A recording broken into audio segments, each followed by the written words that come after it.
You ever hear about a place so quiet you can hear the ghosts whisper? Montana, 1895. Out here, the world is flat, empty, and mean. The wind never stops moaning, and the only thing cutting through the endless grass is a fresh set of iron rails, scarring the land for 100 miles in every direction. For Thaddeus Reed, a man whose heart had been carved out 5 years prior, the quiet was a friend. At 52, he was more rust than iron, a widower living in a house full of echoes. The only reason he got up in the morning was to mend the fences that kept his world from blowing away completely. One February morning, the cold was so sharp it could cut glass. Thaddeus was riding his southern fence line, the one that bordered the railroad tracks, when his horse stopped dead. Ears pricked, nostrils flared. Thaddeus followed the animal's gaze, and that's when he saw it. There, crumpled against the frozen steel of the tracks, was a shape, too small for a dead cow, too still for a coyote. It was a person, a woman to be exact, her dark dress spread out against the snow like a pool of spilled ink. He dismounted, his boots crunching on the icy ground, each step a drumbeat toward a mystery he didn't want. He got closer and saw the blood matted in her dark hair, a frozen waterfall of violence. Her skin was the color of a winter sky, a pale, deathly blue. He knelt, his old knees screaming in protest, in check for a pulse. Faint, thready, but there. She was alive, just barely. As he reached to move a strand of hair from her face, his fingers brushed against a piece of paper pinned to the collar of her coat. The handwriting was neat, elegant, and impossibly cruel. Just 7 words that would change everything. Do not return her to the Webb family. Then underneath that, 2 more. She is not our daughter. What kind of monster leaves their own child to die in the snow? Thaddeus felt a cold deeper than the Montana winter creep into his bones. He gently unpinned the note, tucking it into his pocket. This was evidence. Of what, he didn't know yet, but it mattered. He gathered the woman into his arms. She weighed next to nothing, a bundle of broken bones and forgotten promises. As he lifted her, a ghost from his own past rose up to choke him. The memory of carrying another body, his wife Sarah, from the floodwaters that had stolen her and their son James. He pushed the memory down. This woman was alive, and he was going to keep her that way. He got her back to his small, weathered farmhouse, a place that hadn't known the touch of another soul in 5 long years. He laid her on Sarah's bed, a shrine he'd kept untouched, and built the fire up until it roared back at the winter wind. He cleaned the wound on her head. It was ugly but not deep. The bruises were worse. Dark purple marks on her wrists, shaped like fingers. Someone had held her down. Someone had hurt her. Later, as the warmth of the fire filled the room, she woke up. Her eyes fluttered open, a strange, stormy gray-green. They darted around the unfamiliar room, wild with confusion, then terror. Her hand shot to her collar, searching for the note.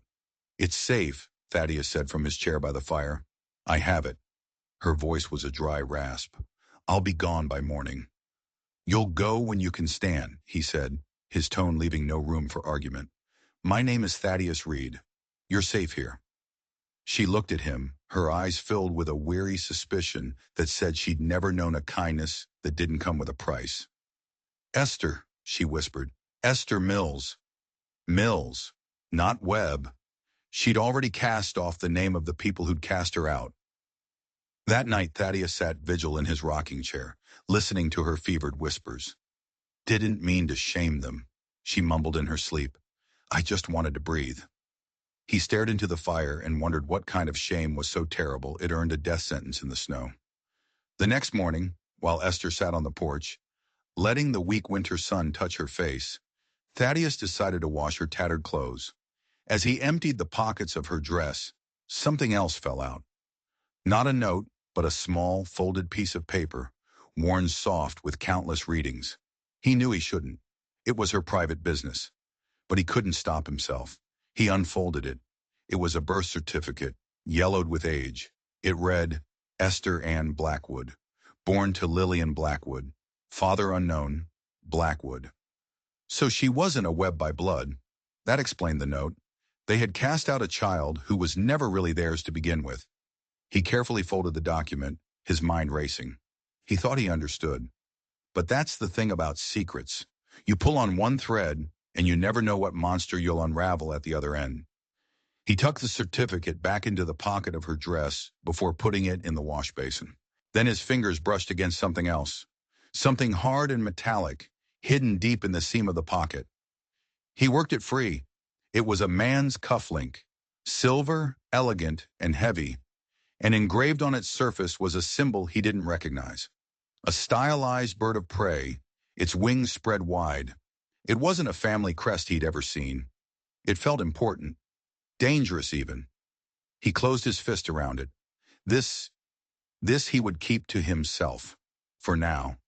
He had the note, she had the birth certificate, and now he had this cufflink. Three pieces of a puzzle he was starting to think he didn't want to solve. He was wrong. He was already in too deep. The days that followed fell into a quiet rhythm. Esther healed. Her ankle, which had been badly swollen, got stronger. Her bruises faded from violent purple to a sickly yellow. The fear in her eyes began to recede, replaced by a guarded curiosity. She never asked about his past, and he never pressed her about hers. They were two broken people living in the quiet spaces between their unspoken tragedies. She insisted on helping with chores, her movements slow but determined.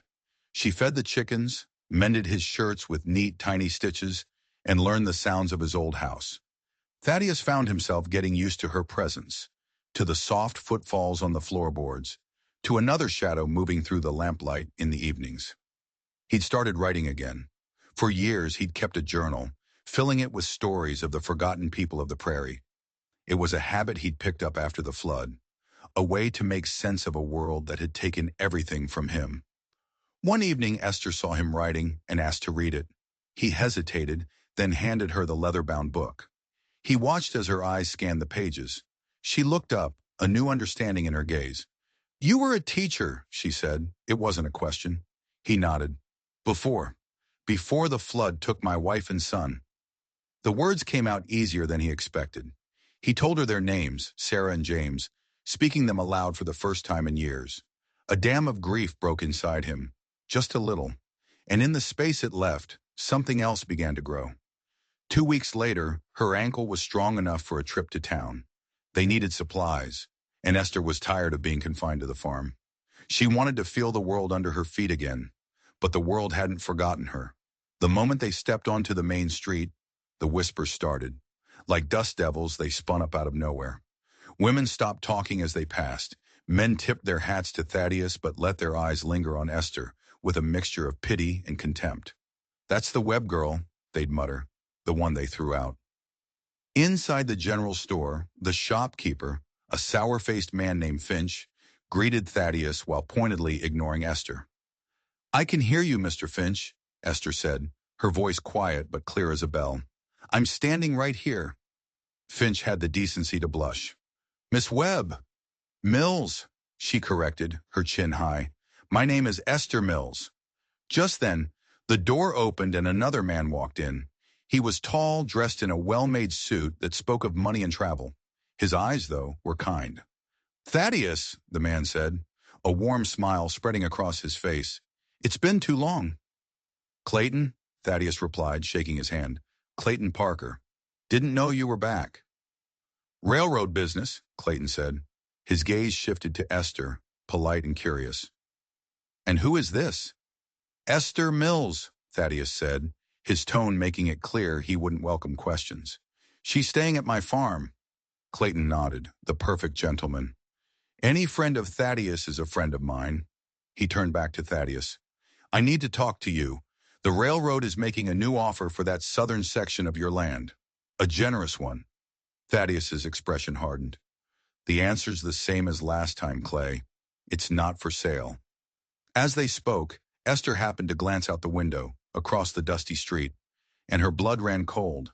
Standing perfectly still, half hidden in the shadow of an alleyway, was a man.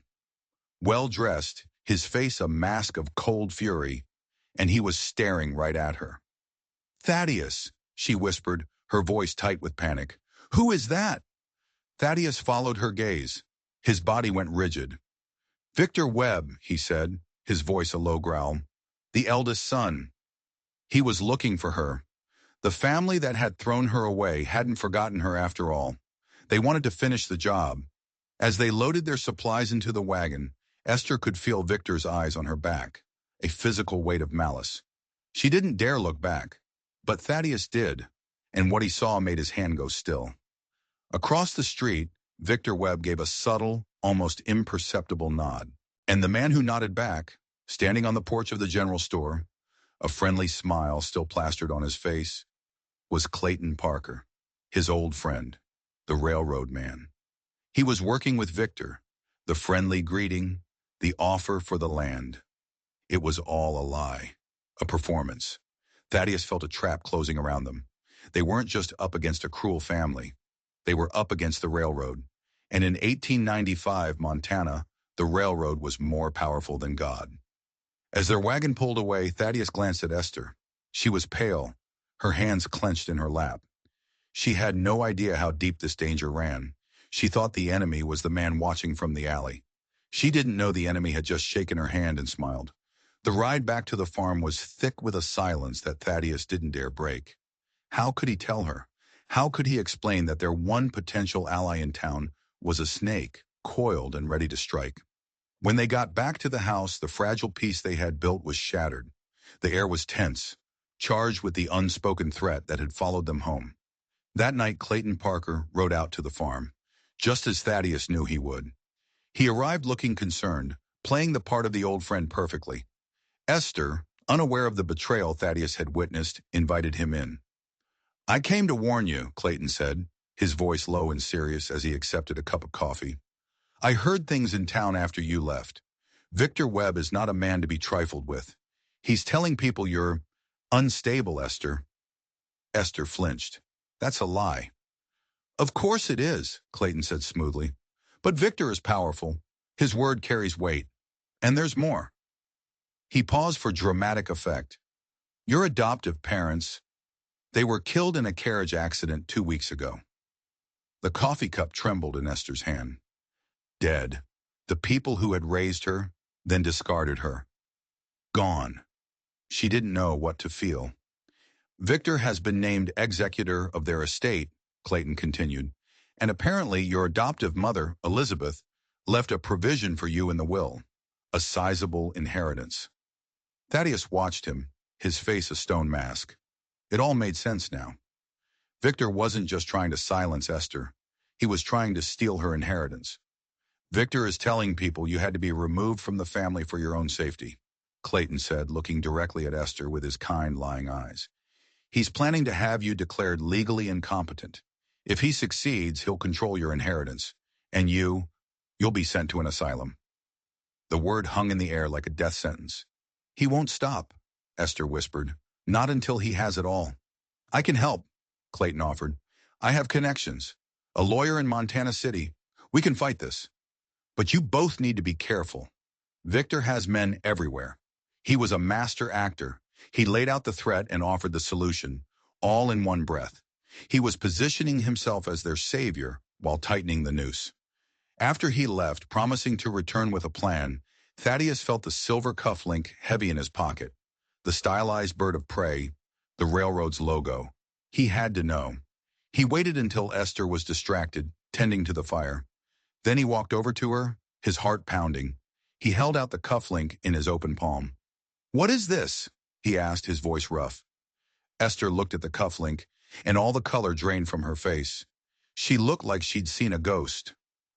Where did you get that?" she stammered. "From the pocket of the dress you were wearing when I found you," he said, his eyes boring into hers. "It belongs to the railroad, doesn't it? It belongs to Clayton Parker." She couldn't speak. She just stared at the cufflink, her whole body trembling. "You knew him, didn't you?" Thaddeus pressed, the pieces clicking into place with sickening speed. "You knew him before. You weren't just cast out for refusing a marriage? What really happened that night, Esther?" Tears streamed down her face. Her carefully constructed walls crumbled into dust. "He was my lover," she confessed, her voice barely a whisper. "Clayton, he promised he would help me. The Webbs were forcing me to marry a man I despised. Clayton said he would get me out. He told me to pack a bag, to meet him by the tracks that night. The air in the small room crackled with the force of her confession. He promised we'd run away together, she choked out. Start a new life. But he never showed up, Thaddeus finished for her, the bitter truth settling in his gut like a stone. She shook her head, sobbing. No, he never showed up. Instead, two men came out of the darkness. They grabbed me. They beat me. They said it was a message from the Webbs, and then they left me there to die. Thaddeus stared at her, then at the cufflink in his hand. It wasn't a message from the Webbs. They might have wanted her gone, but this was too elaborate, too cruel. This was Clayton's work. He hadn't stood her up. He had set her up. He had promised her freedom, then sent men to kill her. Why? To get her out of the way? To silence her? About what? And then the most terrifying question of all hit Thaddeus. If Clayton wanted her dead, then why did she have his cufflink? She must have fought back. She must have torn it from his shirt, which meant Clayton Parker wasn't just the man who betrayed her. He was one of the men who attacked her. The revelation hung between them, suffocating and monstrous. Clayton Parker, the charming friend, the helpful ally, was a violent predator who had orchestrated the entire nightmare. He had played them all, Esther, Victor, and Thaddeus, pitting them against each other for his own gain. But what was his gain? The land. It had to be more than that. We have to get out of here, Thaddeus said, his voice urgent. He'll be back. He knows we know. But how did he know? Thaddeus's eyes scanned the small room, searching for an answer. And then he saw it. On the mantelpiece, a small carved wooden bird, a whittling project James had made years ago, was slightly out of place, moved just an inch to the left. Clayton had been in the house alone with Esther when Thaddeus had stepped outside to check on the horses. But Thaddeus had been listening from the barn. He hadn't left them alone for more than a minute. No, it wasn't Clayton. It was Esther. Thaddeus turned to look at her. She was still crying, but her eyes had changed. The fear was gone, replaced by something cold, hard. He knows because I told him, she said, her voice suddenly steady. Thaddeus felt the floor drop out from under him. What? I told him you found the cufflink, she said, rising to her feet. When you stepped outside, I moved the bird on the mantel. It was our signal, a warning that you were getting suspicious. Our signal? Thaddeus repeated, his mind reeling. You're working with him? Not with him, she corrected. For him. There's a difference. The woman he had saved, the woman he had sheltered, the woman he was beginning to care for. It was all a lie, an act. She wasn't a victim in Clayton's scheme. She was a pawn, an accomplice. Why? He breathed, the betrayal of physical pain in his chest. The inheritance. She laughed, a sharp, bitter sound. There is no inheritance. The Webb parents aren't dead. That was a lie, too. A story Clayton told to put Victor on the defensive, to make him act rashly. So what is this all about? Thaddeus demanded. My land. Your land is part of it, she admitted, but it's not the prize. It's about what's under your land. She walked to the window and looked out at the dark prairie. The railroad did a survey last year. Secretly, they found gold, Thaddeus, a rich vein, running right under this farmhouse. Enough to make a man a king. Gold. It was always about gold. Clayton can't just take the land, she explained. The railroad has procedures. But if the landowner is dead and there are no heirs, the land reverts to the government, where a man with the right connections and enough money can buy it for pennies on the dollar. Thaddeus stared at her in horror. He sent you here to kill me. Not at first, she said. The first plan was simpler. Clayton would get me away from the Webbs, who were a loose end he wanted tied up. I would disappear. Then he'd approach you, play the friend, and find a way to get you off your land. But you were stubborn. You wouldn't sell. So he enacted Plan B, Thaddeus said, his voice grim. The attack by the tracks. It was supposed to look like the Webbs had finally gotten rid of me, she said. I was supposed to die out there. But you found me. You ruined everything. The sheer, breathtaking cruelty of it was almost too much to comprehend. She had lied to him from the moment she opened her eyes. Every shared meal, every quiet conversation, every moment of vulnerability, a calculated performance. "So what now?" he asked, his hand instinctively moving toward the fireplace poker. "Now," she said, turning from the window, "the plan changes again." And that's when he saw she was no longer empty-handed. She was holding a small silver derringer, the kind a woman could hide in a sleeve. It was pointed directly at his heart. "Clayton is on his way back," she said, her voice devoid of any emotion. "With friends. He's tired of waiting, Thaddeus. He wants his gold." Before Thaddeus could react, the front door burst open. It was Clayton Parker, and behind him stood two hired thugs, their faces hard and their guns drawn. "Hello, Thaddeus," Clayton said, a triumphant smirk on his face. "I see Esther has explained the situation. I do hate loose ends." Thaddeus was trapped, a gun in front of him, two more at the door, betrayed by the woman he'd saved, cornered in his own home. He looked at Esther, at the gun in her hand, at the cold emptiness in her eyes. This wasn't the end of the puzzle. He had a sickening feeling it was just the beginning. And he was right. Because as Clayton's men stepped into the room, another voice came from the darkness behind them. A voice Thaddeus knew all too well. "You're not the only one who's tired of waiting, Parker." Victor Webb stepped out of the shadows, a shotgun held steady in his hands. And he wasn't alone. The quiet farmhouse had just become a war zone. The room was a powder keg. Thaddeus, Clayton, Victor, and their men, all locked in a tense standoff. And in the middle of it all was Esther, her small pistol moving nervously between the three groups. She was the wild card. Who was she really playing for? "Well, well, Victor," Clayton said, his smile never wavering, though his eyes were flinty. "I didn't invite you to the party." "I followed you from town," Victor snarled. "I knew you were a snake. I just didn't know you were after my family's business partner." He gestured with the shotgun toward Thaddeus. "This man is under my protection." Thaddeus stared at him, stunned. Protection? Victor was the man who had been watching him in town, the man he thought was his enemy. "What are you talking about, Webb?" Clayton laughed. "You hate this girl. You wanted her gone." "I wanted the imposter gone," Victor spat, his eyes flashing toward Esther. "The girl who took my sister's place. But Reed here, his land borders mine. My father had an agreement with him, an old one, and I intend to honor it." The confusion in the room was so thick you could taste it.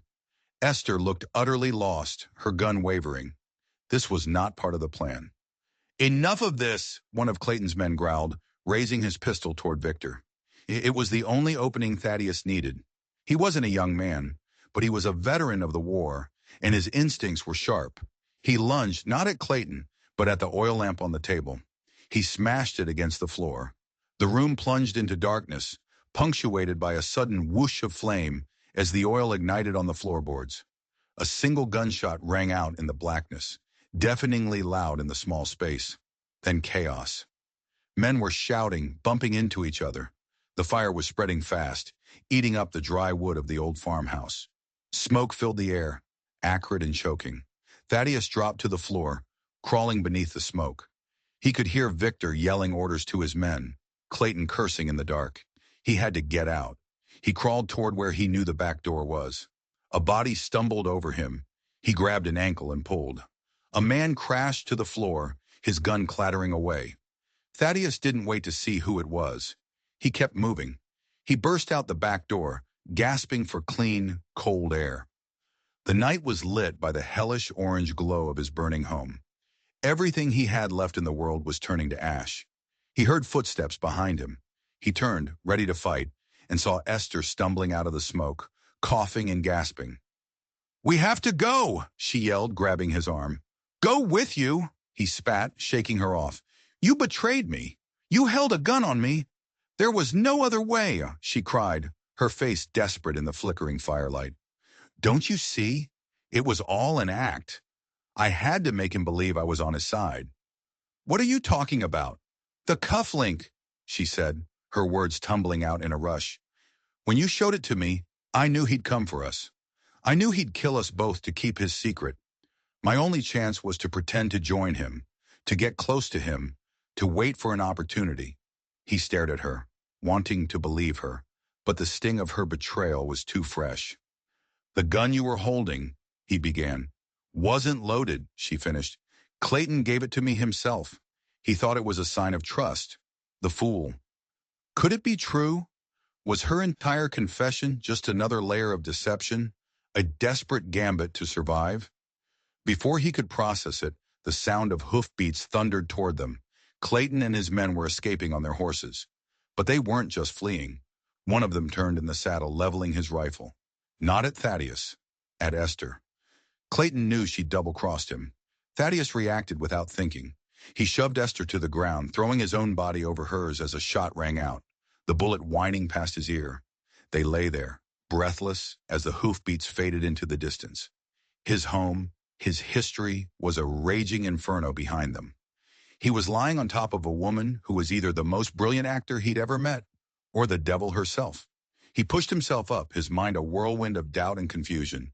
"If you're telling the truth," he said, his voice low and dangerous, "then you know what Clayton's secret is. The one he's willing to kill for. The one that's more important than gold." Esther got to her feet, brushing herself off. The firelight cast strange, dancing shadows on her face. The look in her eyes was something he'd never seen before. It wasn't fear. It was pure, unadulterated rage. "It's not about what's under your land, Thaddeus," she said, her voice trembling with fury. "It's about what's under the railroad tracks." She pointed a shaky finger toward the southern fence line. "It's about your wife and son." The world stopped spinning. The roar of the fire, the cold on his skin, the chaos of the last hour. It all faded away, replaced by a single deafening hum in his ears. "What did you say?" Thaddeus whispered, the words catching in his throat. "The flood," Esther said, her voice gaining strength, fueled by a righteous anger. "The one that killed Sarah and James. It wasn't an accident. It wasn't a spring melt." She took a step closer, her eyes locked on his. "It was the dam, the new railroad dam, upstream from your property. The one they finished just a week before the flood." Thaddeus remembered. The railroad had hailed it as a marvel of modern engineering. They'd bought the land from the Webbs to build it. "Clayton was the lead engineer on that project," Esther continued, the pieces of the puzzle falling into place with horrific clarity. "He was under pressure to finish it on time and under budget. So he cut corners. He used shoddy materials. He faked the inspection reports. Mr. Webb knew. He took a bribe to sign off on the land sale and keep his mouth shut." Thaddeus felt his knees go weak. For 5 years he had blamed God. He had blamed nature. He had blamed himself for not being there. But the truth was so much simpler and so much more evil. It was murder. For profit. "The dam was faulty from the start," Esther said, her voice breaking. "It was never going to hold. Clayton knew it. He just needed it to last long enough for the railroad to pay him and move on. Your family, they were just collateral damage, a tragic accident to cover up his crime." The quiet farmer, the grieving widower, died in that moment. And something else, something harder and colder, took his place. The man who had once been a soldier, the man who knew how to survive, the man who now had a reason to kill. "How do you know this?" he asked, his voice flat and devoid of emotion. "Because the Webbs kept records," she said. "Everything was a transaction to them. Mr. Webb had a private ledger, a record of the bribe, the faulty materials, everything. Clayton has been trying to get his hands on it for years. That's why he needed me. I was his way into the Webb family. He thought he could seduce me into finding it for him." "But you refuse," Thaddeus stated. "I found out what he did to your family," she said, shame and fury warring in her eyes. "I was digging around for information to use against the Webbs, to get my own freedom. I found the ledger. I saw the entry about the dam, about Sarah and James. After that, I couldn't be a part of it. I told Clayton I was out, and that's when he tried to have me killed. So that was the secret, the truth hidden beneath all the lies. It wasn't about gold, it was about blood." From the wreckage of the farmhouse, a figure emerged, limping and covered in soot. Victor Webb. He had survived. He stared at the smoldering ruins, then at Thaddeus and Esther. "Parker did this," he growled. "He burned my inheritance." Your inheritance? Thaddeus said, turning on him with a cold fury that made Victor take a step back. My wife and son are dead because of a deal your father made with that man. Victor looked confused. The flood? That was an act of God. Was it? Esther challenged. Or was it the price of the new carriage your mother bought that spring? The one paid for with railroad blood money? The color drained from Victor's face. He knew. Of course he knew. He was a Webb. He knew where all the bodies were buried. That ledger, Thaddeus demanded, his voice like cracking ice. Where is it? Victor looked from Thaddeus's murderous face to Esther's accusing one. He was a coward, Thaddeus realized. A bully who had only ever been strong when his father was behind him. Now he was alone, and he was scared. It's in the safe, he stammered. At the mansion. My father, he kept everything. Then that's where we're going, Thaddeus declared. There was no more running, no more hiding. The hunt was on, and this time, he wasn't the prey. He was the predator. He looked at the two people beside him. Esther Mills, the woman who had been sent to destroy him and might have just saved him. And Victor Webb, the spoiled son of the man who had condemned his family to death. An unlikely and untrustworthy alliance, but they had a common enemy. And in the wilds of Montana, that was enough to get you killed. Or get you justice. Thaddeus intended to get both. Getting into the Webb mansion was easier than it should have been. Victor, for all his bluster, still had a key.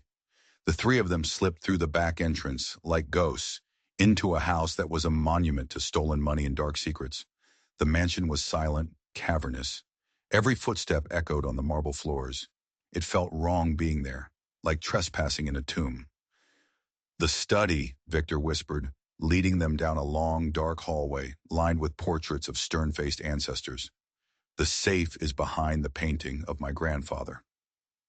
The study was just as opulent as the rest of the house. Leather-bound books that had never been read lined the walls. A massive oak desk dominated the room. And on the far wall, a portrait of a grim-looking man with cold, dead eyes stared down at them. Victor swung the painting aside, revealing a heavy iron safe. He knelt and began to work the combination. Thaddeus stood guard at the door, every nerve on edge. Esther watched Victor, her arms crossed, trusting him about as far as she could throw him. The safe clicked open.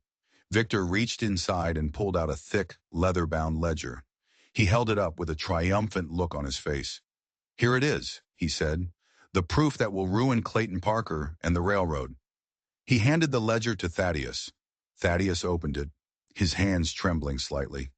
His eyes scanned the neat columns of figures and notes. And there it was, an entry dated a month before the flood.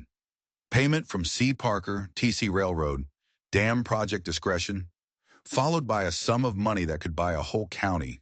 It was the proof, the murder weapon, written in ink. But as Thaddeus read, Esther, who was looking over his shoulder, gasped. Wait, she said, her finger pointing to another entry on the opposite page. What is that? Thaddeus looked. It was a smaller entry, written in a different, more elegant hand. It wasn't about money, it was about a person. Lillian B. Final Settlement, Chicago. Lillian B., Esther breathed. Lillian Blackwood, my mother. Thaddeus's blood ran cold. He looked closer. The entry was dated 25 years ago, around the time of Esther's birth. It wasn't a bribe. It was an expense, a payment. Beneath the main ledger entry, tucked away at the bottom of the page, was another note in the same elegant handwriting. It was just one sentence. She knew too much about Emily. Had to be silenced. Emily? Thaddeus asked, looking at Victor. Who's Emily? Victor's face was ashen. He looked like he was going to be sick. My sister, he whispered. My real sister. The one who died before they brought Esther here. Died of scarlet fever, wasn't it? Esther asked, her voice dangerously quiet. Victor couldn't meet her eyes. He just stared at the floor. Wasn't it, Victor? She repeated, her voice rising. It was an accident, Victor choked out. She fell, down the stairs. My father. He had a temper. He never meant to, but she hit her head. The ugly truth, buried for decades, was finally clawing its way into the light. The Webb's first daughter hadn't died of a fever. She had been killed by her own father. And Esther's mother, Lillian Blackwood, a servant or a mistress or something in between, had seen it happen. The final settlement wasn't a payment. It was a death sentence. They hadn't just paid her off. They had silenced her. Her death in Chicago of childbed fever was a lie. Another crime covered up with money and power. Esther swayed on her feet, steadying herself on the desk. She was the daughter of a murdered woman, brought into the house of her mother's killers to be a replacement for the child they themselves had killed. The sheer gothic horror of it was unimaginable. "My whole life," she whispered, "my whole life has been a lie built on top of a grave." Suddenly the study door creaked open. They all froze. Standing in the doorway was a woman, an older woman, dressed in a simple housekeeper's uniform, her face pale and drawn. "Mrs. Holloway," Victor breathed. The housekeeper looked at the open safe, at the ledger in Thaddeus's hand, at the shattered look on Esther's face. "I knew this day would come," she said, her voice trembling. "I knew the dead wouldn't stay buried forever." She stepped into the room, and in her hand, she held another book, a small, personal diary. "Mr. Webb kept his business in that ledger," she said, her gaze fixed on Esther. "But his wife? She kept her sins in this." She held out the diary to Esther. "Your mother didn't just see what happened to Emily," the housekeeper said, tears welling in her eyes. "She was Mr. Webb's mistress. Emily wasn't the one who fell down the stairs that day. Your mother was pregnant with you. Mrs. Webb found out, and in a jealous rage she pushed her. But Lillian survived the fall." Esther took the diary, her hands shaking. "Mrs. Webb gave birth to a stillborn son that same year," Mrs. Holloway continued, the story pouring out of her. "Mr. Webb was desperate for an heir. So when your mother gave birth to you a few months later, he stole you. He told Lillian you had died in childbirth, paid her to leave town, and then had her silenced to ensure the secret was kept forever. He brought you home and told his wife you were her new child, a replacement for the son she lost, a secret she had to keep to atone for her sins. It was the final devastating twist. Esther wasn't a replacement for the dead sister Emily. Emily never existed. That was the cover story. Esther was the daughter of the woman her adoptive mother had tried to murder. She was the secret that held the entire rotten family together. She wasn't just an imposter. She was the true heir of the Webb fortune, the illegitimate daughter of the man who had built it all on a foundation of lies and murder. Her very existence was the evidence that could bring it all crashing down.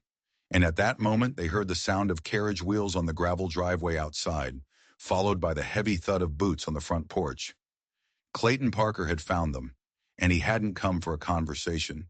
He had come to bury the truth once and for all. Panic erupted. Victor, ever the coward, made a move for the window. "Hold on," Thaddeus commanded, his voice sharp and steady. He grabbed the heavy oak desk and with a grunt of effort, shoved it against the study door, barricading them in. "Running won't solve this." Outside, Clayton's voice boomed. "Webb! Reed! I know you're in there.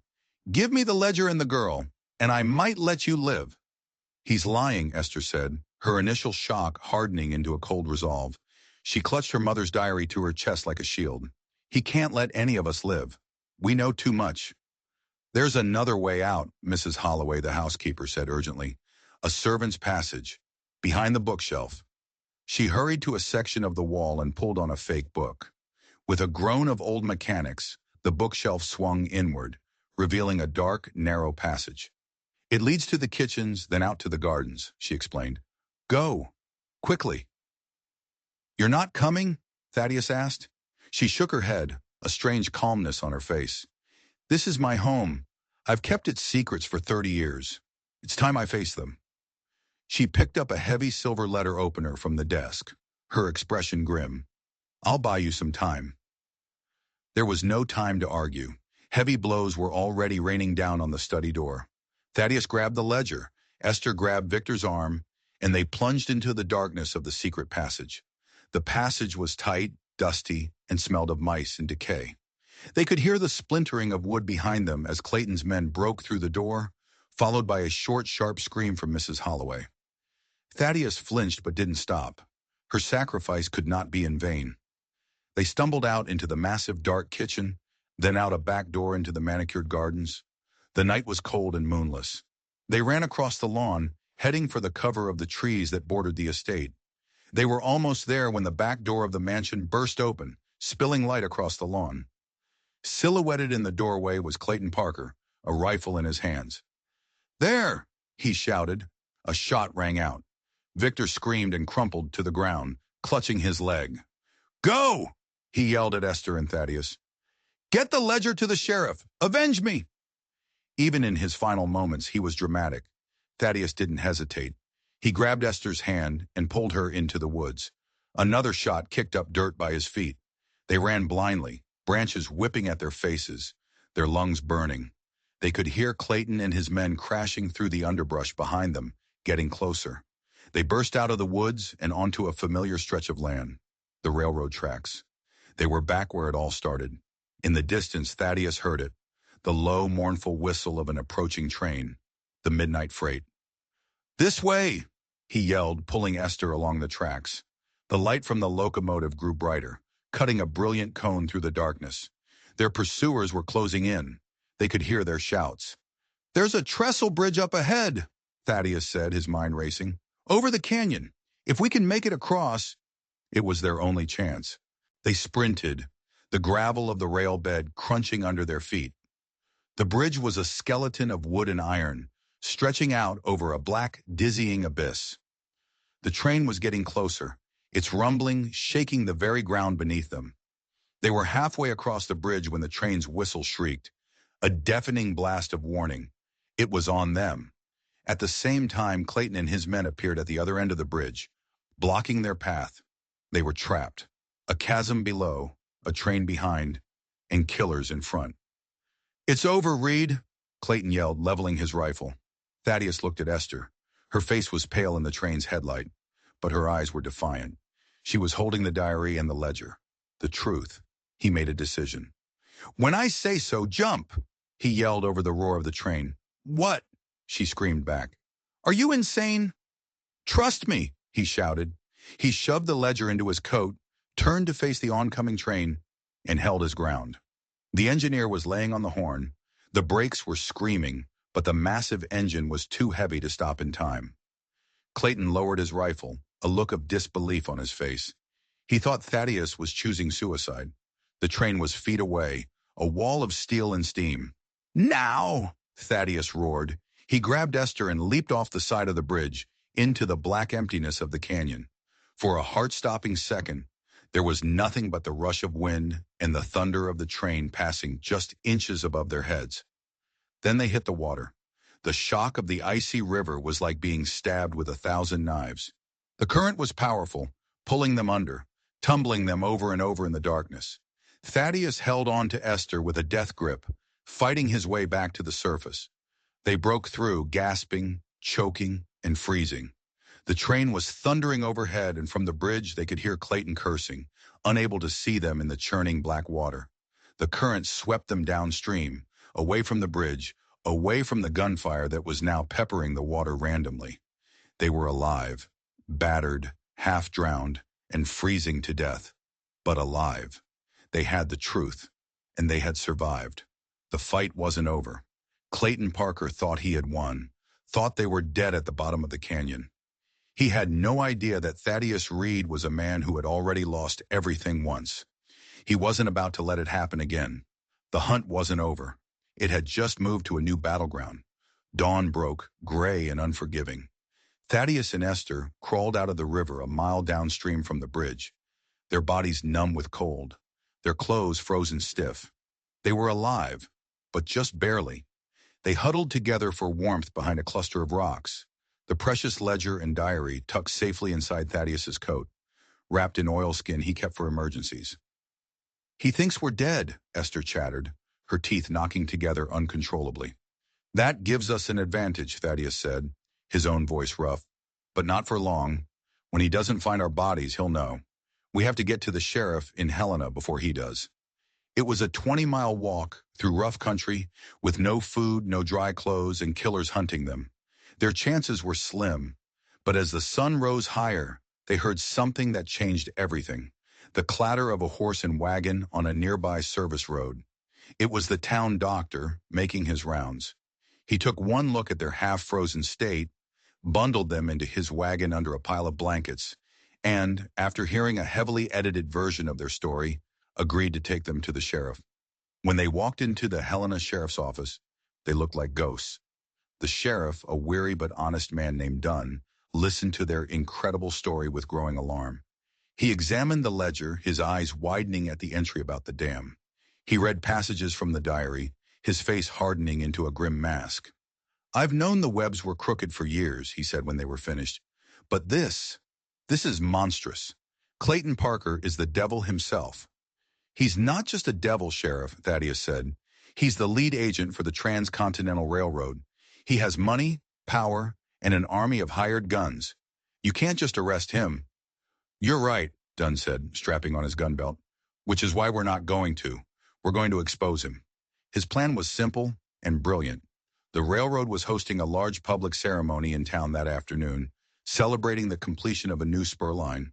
The territorial governor would be there, along with journalists from 3 states. Clayton Parker would be the guest of honor. It was the perfect stage. That afternoon, Thaddeus and Esther stood at the back of the crowd, cleaned up and dressed in clothes borrowed from the sheriff and his wife. The town square was packed. A brass band was playing. The governor was making a long, boring speech about progress and prosperity. Then it was Clayton's turn. He stepped up to the podium, smiling his charming, false smile. He looked out at the crowd, confident and triumphant. He spoke of the railroad's vision, of taming the wild frontier, of bringing civilization to the darkness. And as he spoke, Sheriff Dunn stepped onto the stage beside him. "Mr. Parker," the sheriff said, his voice amplified by the podium, "I believe you have something to answer for." Clayton's smile froze. "You stand here and talk about progress," the sheriff boomed, his voice ringing across the square. "But what you really brought to this territory was corruption and murder." The crowd gasped. The journalists began scribbling furiously. "This is outrageous," Clayton sputtered. "Is it?" the sheriff challenged. He held up the Webb ledger. "Is it outrageous that you and Mr. Webb took bribes to approve a dam you knew was faulty? A dam whose collapse killed a woman and a child?"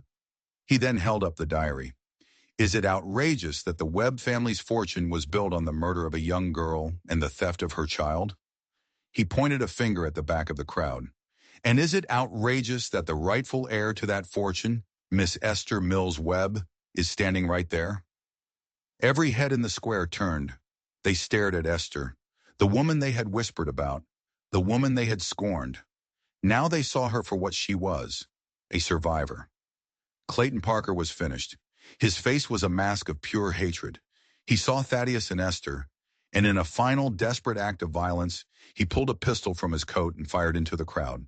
But Thaddeus was ready. He shoved Esther down and charged forward, tackling Clayton just as the sheriff's deputies swarmed the stage. The fight was short and brutal.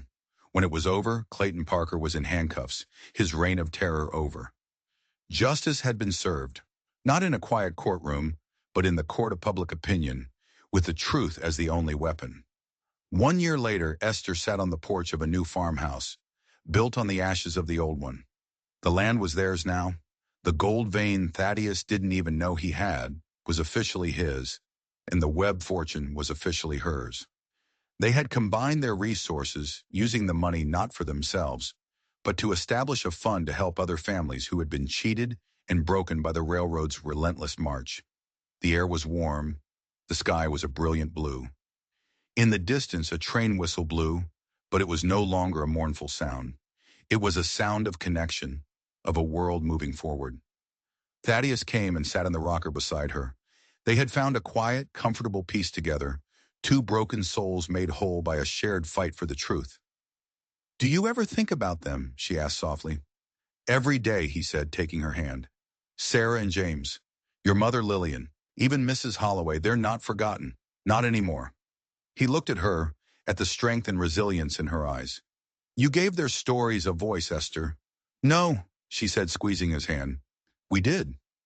They sat in silence, watching the sunset paint the sky in fiery colors. The ghosts of Montana were still there, whispering on the wind. But now they weren't whispering of sorrow. They were whispering of justice. And if you're ever out that way on a cold, clear night, you might just hear them too. A reminder that no secret stays buried forever, and even in the darkest of places, the truth will eventually find its way to the light. If you enjoyed this story of secrets and survival, do me a favor and hit that like button. And for more tales of justice from the dark corners of history, make sure you subscribe. You never know what secrets are waiting to be uncovered.